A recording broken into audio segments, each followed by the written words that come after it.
Hi friends, welcome to Lavanje Lifestyle. இன்னைக்கு நம்ம சேனல்ல ரொம்பவும் ஹெல்தியான ஒரு லஞ்ச் ரெசிபி தான் பார்க்க போறோம்.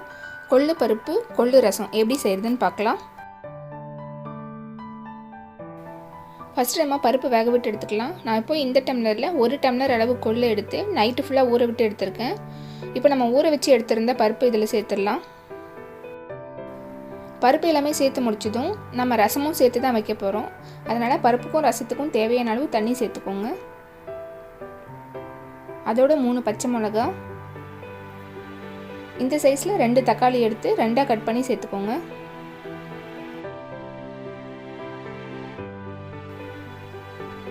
இதோட கொஞ்சமா உப்பு சேர்த்து நல்லா கலந்து விட்டுறலாம்.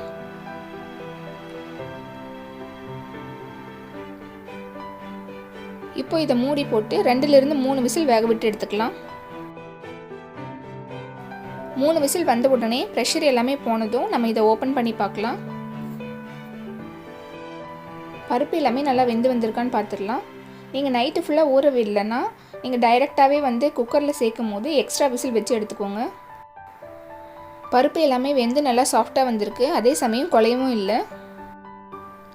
நம்ம பருப்போட 2 தக்காளியை சேர்த்து வேக விட்டுறோம். அதுல ஒரு தக்காளியை ரசத்துக்காக தனியா எடுத்து வச்சிரலாம். கொள்ளு பருப்புல எப்பவுமே கல்லு தூசு எல்லாமே இருக்கும். அதனால செய்யறதுக்கு முன்னாடி அதில இருக்கிற கல்லு எல்லாமே நீக்கிட்டு 2-3 முறை நல்லா கழுவிட்டு அதுக்கு அப்புறமா செய்யணும். இப்போ ரசத்துக்கு தக்காளி தனியா எடுத்துட்டோம். அடுத்து ரசம் பண்றதுக்கு இதில இருந்து கொள்ளு பருப்பு தண்ணியை கொஞ்சமா தனியா எடுத்து வச்சிரலாம்.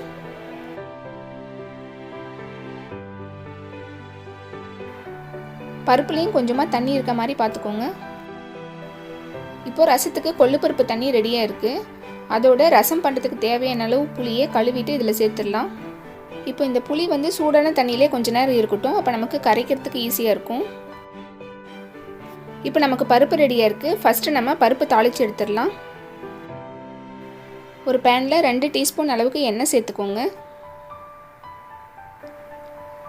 எண்ணெய் சூடானதும் அதோட ஒரு பெரிய வெங்காயத்தை கட் பண்ணி சேர்த்துக்கலாம். சின்ன வெங்காயம் இருந்ததெல்லாம் ஒரு 10 ல இருந்து 15 வெங்காயம் சேர்த்துக்கோங்க. இது ஒரு 2 ல இருந்து 3 நிமிஷம் நல்லா வதக்கி விட்டுக்கலாம்.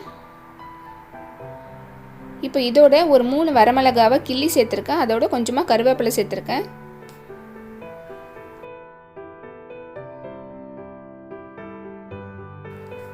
அடுத்ததா இதோட 1 டீஸ்பூன் மல்லி, 1 டீஸ்பூன் சீரகம், 1/2 டீஸ்பூன் மிளகு இது எல்லாமே சேர்த்து நல்லா mix பண்ணிக்கலாம்.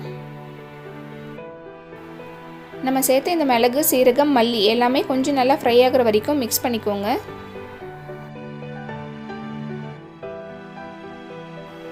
இப்போ இது ஒரு 5 நிமிஷம் வதங்கி இருக்கு. இந்த ஸ்டேஜ்ல இதோட நம்ம ஏற்கனவே வேக விட்டு எடுத்திருந்த பருப்பு சேர்த்துடலாம். பருப்பு எல்லாமே சேர்த்துட்டு ஒரு முறை நல்லா mix பண்ணி கொடுத்துக்கோங்க. இப்போ இதோட லைட்டா தண்ணி சேர்த்துக்கலாம். அதிகமா சேர்க்க தேவையில்ல. நம்ம ஏற்கனவே உப்பு சேர்த்திருக்கோம். இப்போ பருப்புக்கு தேவையான அளவு உப்பு சேர்த்துக்கோங்க.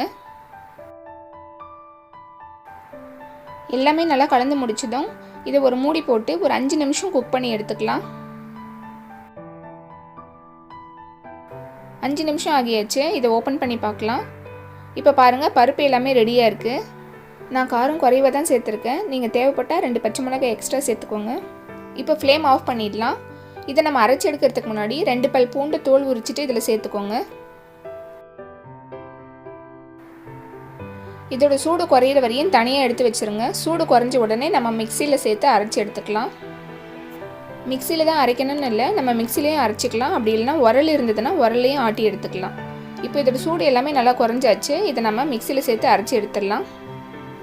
இது ரொம்ப நைஸா அரைச்சு எடுத்துற கூடாது. ஒரு 2 பல்ஸ் விட்டு எடுத்தா போதும். பாருங்க நமக்கு கொள்ளு பருப்பு சூப்பரா ரெடி ஆயாச்சு. ரொம்பவுமே ஹெல்தியான ஒரு ரெசிபி இது. கண்டிப்பா நீங்க ட்ரை பண்ணுங்க. அடுத்ததா நம்ம ரசம் வைக்கிறது எப்படின்னு பார்க்கலாம்.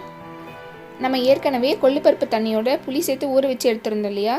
அந்த புளி எல்லாமே இப்போ நல்லா சாஃப்ட்டா இருக்கு. இப்போ இது எல்லாமே நல்லா கரைச்சிட்டு இதில இருந்து புளியை நல்லா வடிச்சு எடுத்துறலாம்.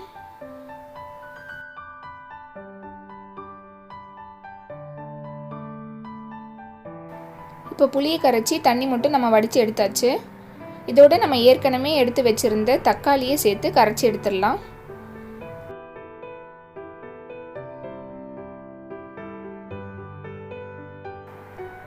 தக்காளியும் புளியும் சேர்த்து நல்லா கரைச்சி எடுத்தாச்சு. ரசம் பண்ணுறதுக்கு எக்ஸ்ட்ரா தண்ணி தேவைப்பட்டால் சேர்த்துக்கோங்க. அதோட ரசத்துக்கு தேவையான அளவு உப்பு, 1/2 டீஸ்பூன் மஞ்சள்தூள், கொஞ்சமாக கொத்தமல்லி இலை சேர்த்து நல்லா கரைச்சி எடுத்துடலாம்.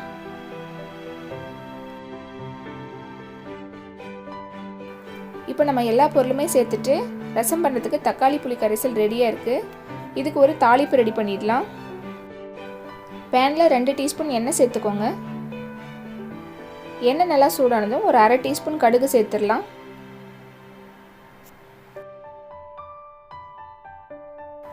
கடுகு நல்லா பொரிஞ்சு வந்ததும் அதோட ஒரு 2 பல் பூண்டு நல்லா தட்டி சேர்த்துக்கோங்க. 3 வரமிளகா, கொஞ்சமாக கருவேப்பிலை சேர்த்து நல்லா மிக்ஸ் பண்ணிக்கலாம்.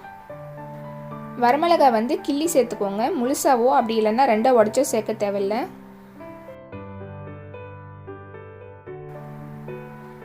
இதோட ஒரு 1/2 டீஸ்பூன் பெருங்காயத்தூள் சேர்த்துடலாம். அடுத்ததாக 1 டீஸ்பூன் அளவுக்கு மிளகு சீரகத்தை 1-2 அரைச்சிட்டு இதில் சேர்த்துக்கோங்க. மிளகு சீரகம் சேர்த்ததும் ரொம்ப நேரம் ஹீட்டில் வைக்க தேவையில்லை. லைட்டாக ஒரு முறை மிக்ஸ் பண்ணி கொடுத்துட்டு நம்ம ஏற்கனவே கரைச்சி எடுத்திருந்த புளிக்கரைசலில் சேர்த்துடலாம்.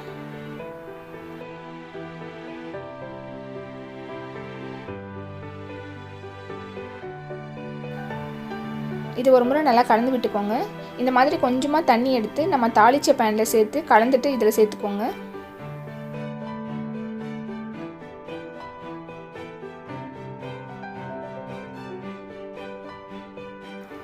ரசத்தை நல்லா கலந்து விட்டுட்டு ரசத்துலேருந்து நுர பொங்கி வர வரைக்கும் வெயிட் பண்ணலாம். இதை நிறைய கொதிக்க விட்டுறாதீங்க. நுர பொங்கி வந்தால் போதும், நம்ம ஆஃப் பண்ணிடலாம். இப்போ பார்த்தீங்கன்னா ரசம் லைட்டாக பொங்கி வர ஆரம்பிச்சிருக்கு.